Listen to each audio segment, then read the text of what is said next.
আসসালামু আলাইকুম রহমতুল্লাহি ওয়া বারাকাতুহু।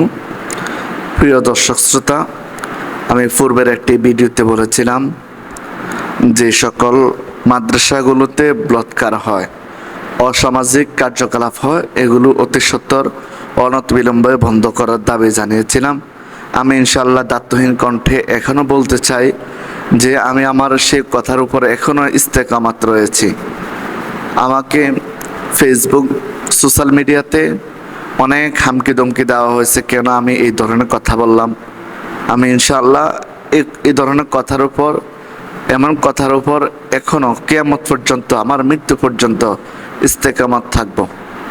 তার সাথে সাথে আমি আপনাদেরকে আরজ করতে চাই, প্রিয় দেশবাসী, বিশেষ করে সুন্নি জনতা, আমরা যারা অলি আল্লাহ ভক্ত, মাজার ভক্ত, এবং আমরা যারা আল্লাহর অলিদের মাজারকে ভালোবাসি, আমি সর্বস্তরের সকল মানুষের নিকটে আবেদন করতে চাই, যে সকল মাজারগুলোতে শরীয়ত বিরোধী কার্যকলাপ হয়, যেমন মাজার শরীফের আশেপাশে কিংবা মাজার শরীফের খানেকায় যেখানে সেমা গান হয়, সেমা মাহফিল অনুষ্ঠিত হয়, যেগুলো শরীয়ত সম্মত সেগুলো অবশ্যই পালন করবেন, এগুলো অবশ্যই জায়েজ।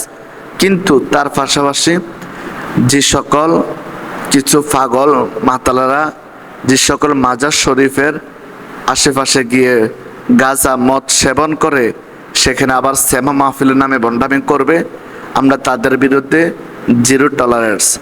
আমরা তাদেরকে কখনোই প্রশ্রয় দেই না।